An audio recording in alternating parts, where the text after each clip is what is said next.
Good evening, YouTube. Welcome back to the channel. This is IMAX Sports with another football video, and today I'm going over my Week 13 power rankings for the 2022 NFL season.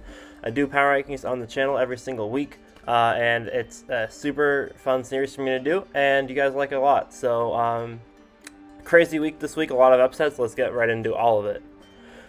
First off, we have the dumpster fire. As always, we have the Houston Texans at 32, the Los Angeles Rams at 31, the Denver Broncos at 30, and the New Orleans Saints at 29. Not much to be said here. The Rams and Broncos both lost again, and the Saints also got blown out again. And Houston's still Houston. There isn't really much to be said here. All of these teams were in this category last week, or they were just barely above it, and then they all had really bad games.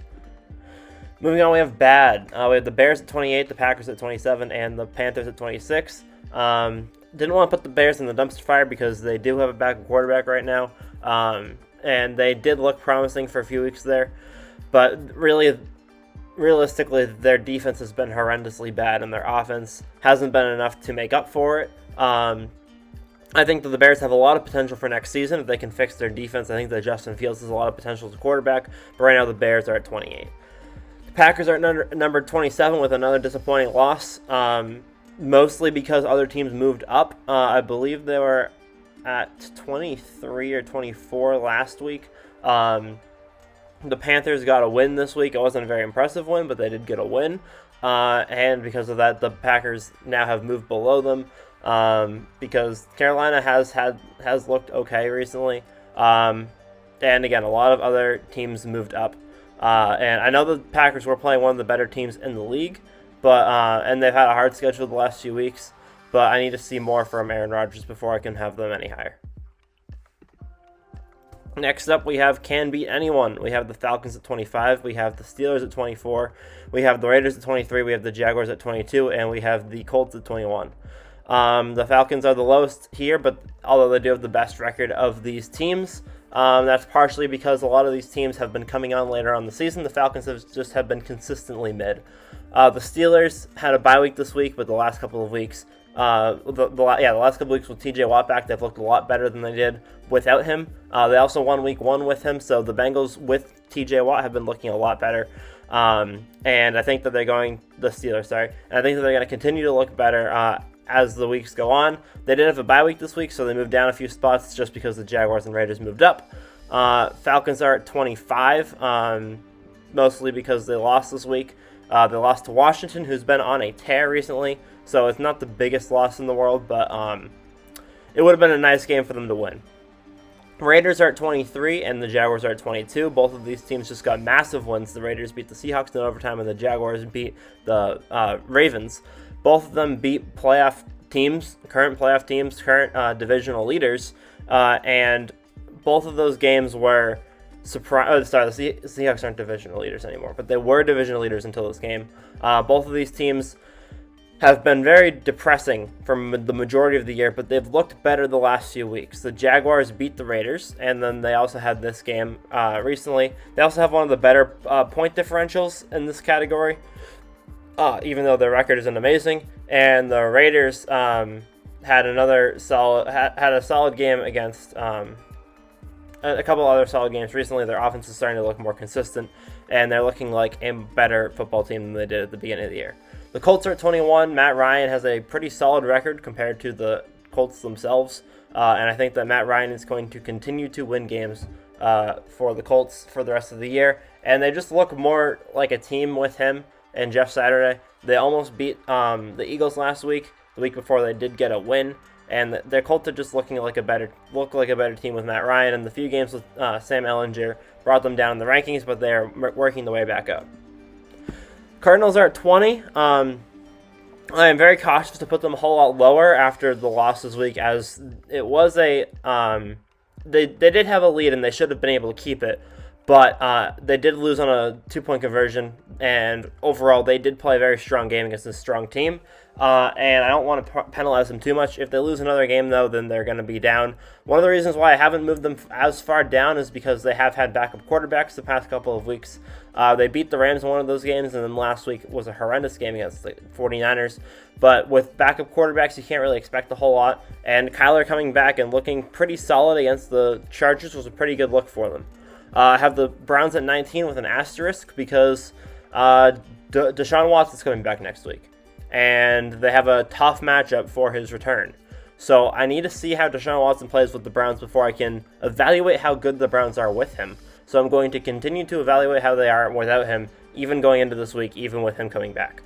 I think that it's going to be hard for me to judge what state of football ability Deshaun Watson is going to be in at his return, and I don't want to overestimate him.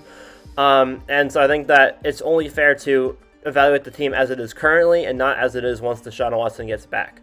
So once he comes back, once I see him play for a week, then I'll start to look at the Browns with Deshaun Watson, but for right now they're at 19. The Lions are at 18. They almost beat the Buffalo Bills. Their defense gave up a last drive field goal, game-winning field goal for Buffalo, and that secured the game. But the Lions did almost beat one of the better teams in the league this week on Thanksgiving. A lot of people, they were given a plus 9.5, I believe, or plus 10 for the game at home. I thought that they had a almost solid chance of winning, honestly, with how they've been playing recently. Their offense looked just as good as it has been, and I think that the Lions are a scary team for next year if their offense looks this good and Amon-Ra St. Brown can stay healthy. The Buccaneers, I've been trying to bring them up, but it really just they just lost to the Browns this week. Without Deshaun Watson, they just lost to Jacoby Brissett, and that's not a good look for them. They lost in overtime. They had a lot of chances to win the game. Tom Brady had a lot of chances to win the game, and usually when Tom Brady has a chance to win the game, he will. But that's been something that's been a recurring theme this season, and although the Buccaneers are only one game below 500, it feels like they're a lot lower than that. And they're still leading their division. They're 5-6. The Falcons are 5-7. But yeah, the Buccaneers are not giving me confidence right now. I have the Washington Commanders at 16, and I really wanted to put them in the next tier, but there just literally just isn't enough room for them in the next tier. This is why this tier is called Should Be Higher. Tom Brady should be higher. The Lions should be higher. The Browns should be higher with Deshaun Watson, and Washington should be higher. But I just really I guess they can't be any higher than this, so they're just kind of stuck here. Yeah, Washington's looked really good the last 2 weeks. If they win another game, then they're shooting right up to 12 or 13. But a lot of the games that they've won recently have not been against the best teams in the world, but they've still been solid wins. And obviously the biggest one was the Eagles win, which is what brought them up to 16. But they've just kind of stayed at 16 because since the Eagles won, they haven't done anything to really wow me and put me over. But Taylor Heineke is on the cusp of bringing them into the top 12 if they win one more game. Next up, we have Volatile. We have the Chargers at 15. We have the Giants at 14. We have the Seahawks at 13. We have the Ravens at 12. And we have the Patriots at 11. Chargers did get a win this week. It was a very tight game. They won by 1 point on the 2-point conversion against the Cardinals. Game they should have won more outright. Should have been a better win for the Chargers. And that's what I've been having issues with all season with the Chargers is they are not cleanly winning the games that they should be winning. They're very shakily winning the games that they should be winning, and then they're losing the games that they should be losing, and some of them aren't close. They played well against Kansas City in both of their matchups, and those were their two best games of the season. But it's really hard for me to put the Chargers a whole lot higher because neither their offense nor their defense has wowed me yet this year. And although they have gotten Keenan Allen back, their injuries have really hurt their offense, and so it's been hard to judge them. I kind of wanted to put them above the Giants at 14, but I want to see another win out of them first. Giants are at 14. They lost this week to the Cowboys on Thanksgiving, and it wasn't the worst game in the world, but they really didn't play great. The refs were helping the Cowboys in some situations. I think that the refs didn't have the best game in the world in that one. But overall, the Cowboys played better for the majority of the game. The Giants didn't look great. And the Giants haven't looked great for the last 4 or 5 weeks. Seattle's at 13. This is their second game in a row that they have lost. They lost to Tampa, then they had a bye week, and now they lost this week. I had them, I believe, at 7 or 8 at one point because they were on a winning streak. Now they're back on a losing streak. They went from 6-3. They're now 6-5. They're no longer winning their division. The 49ers have overtaken them. And Seattle is not looking promising for the remainder of the season unless they can turn things around. Ravens and the Patriots. Ravens are 7-4. The Patriots are 6-5. Yeah. Both of these teams are... I don't know what to do with them. The Patriots are higher than the Ravens because the Ravens really have looked bad the last 5 weeks. The Ravens have not looked great. Lamar's looked good. The defense has not been as impressive as it should have been. The offense hasn't even been as good as it can be. They're barely winning games that they should be winning, and then they lost this week against the Jaguars of all teams in a game that they really should have won. The Patriots lost this week to the Vikings in a game that they were supposed to lose, and I believe that I think that they're only minus or plus 2.5 or something, but I think that the Patriots played better in this game and deserve to win. I think that the refs had a horrendous game. That being said, we beat ourselves. We didn't deserve to win that game at all. The Vikings didn't deserve to win the game either. But we played better, but didn't deserve to win due to obviously the running into the kicker penalty, the running into the kicker that gave them the drive that won them the game. Also, Miles Bryant being Miles Bryant, he should just be cut off of the team. There's a lot of issues that I have with the team right now. We haven't put together one full, complete game all season, where both the offense and the defense plays well, other than the Cleveland game and maybe a couple of others. And we really haven't been able to do it when it mattered. And that's one of my issues with the Patriots this season. But with the losses to the Raiders and the Jaguars, the Ravens and Seattle are moving below the Patriots for this week and this week only, unless the Patriots can put together a winning streak. I think that 11 is too high for us, but it's because I don't think any of the other teams in this category deserve to be at 11. The Patriots' top 3 defense is the only reason why they're at 11. Playoff favorites in the AFC is the next tier. We have the Titans at 10, we have the Bengals at 9, and we have the Jets at 8. Jets won a big game this week with Mike White. Big game, not because of their opponent. They were playing against the Bears, but mostly because Zach Wilson was out. Mike White had a phenomenal game. The Bears' defense has not been great this year, although they did play well against the Patriots. But Mike White had a very strong game, and the Jets' defense has been good all year. And if Mike White and the Jets' defense can continue to put together wins, then the Jets are going to slowly move their way into the top 7, 6, 5 of the power rankings.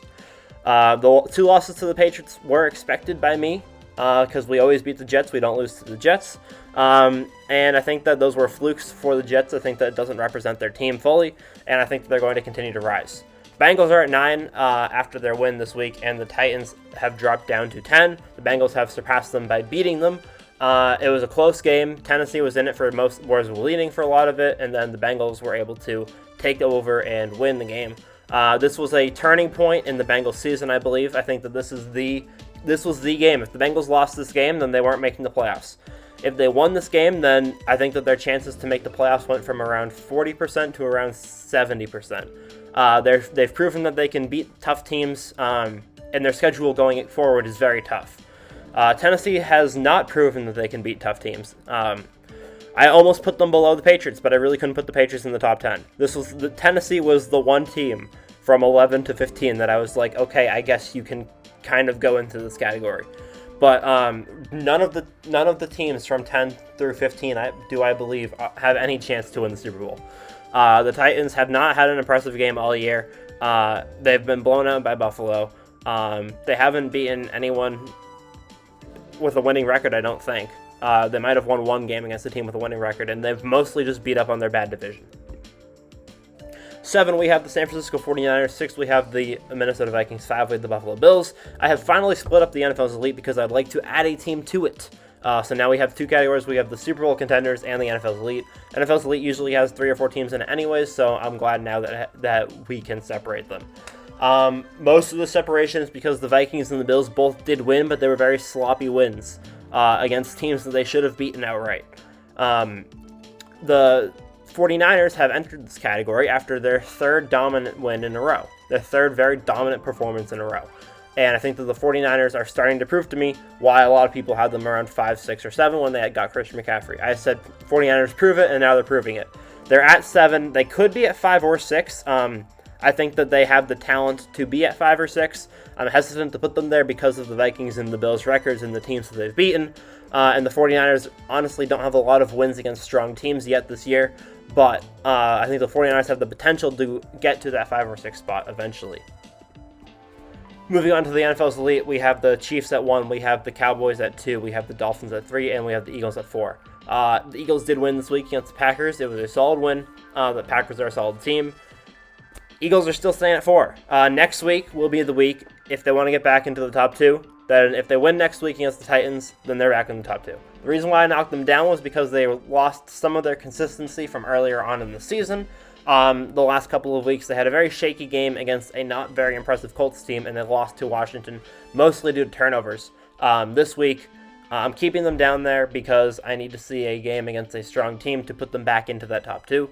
Again, they do have the best record in the league, but I don't think that they're the best team. Miami beat the Texans 30-0, and then they took out Tua, and the Texans scored a few points. Overall, it was a dominant performance by the Dolphins, as expected. Obviously, it doesn't matter because it's the Texans, so I kind of left this group alone because everything went as expected. Kansas City demolished the Rams, and the Cowboys beat the Giants fairly handily. There wasn't a lot to question in any of these games, and so this was 1, 2, 3, 4 last week. It's still 1, 2, 3, 4 this week. Obviously, because of the Eagles' record, if they do beat the Titans next week, that'll be a get-right game for them and bring them back to the top tier. But I didn't think that the Packers win this week was enough to bring them back into the top 1 or 2.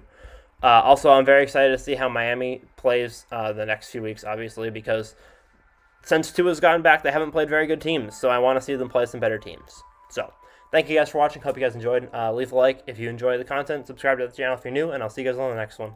Peace. Huge shout out to Quinn Lacey for supporting the channel with a channel membership.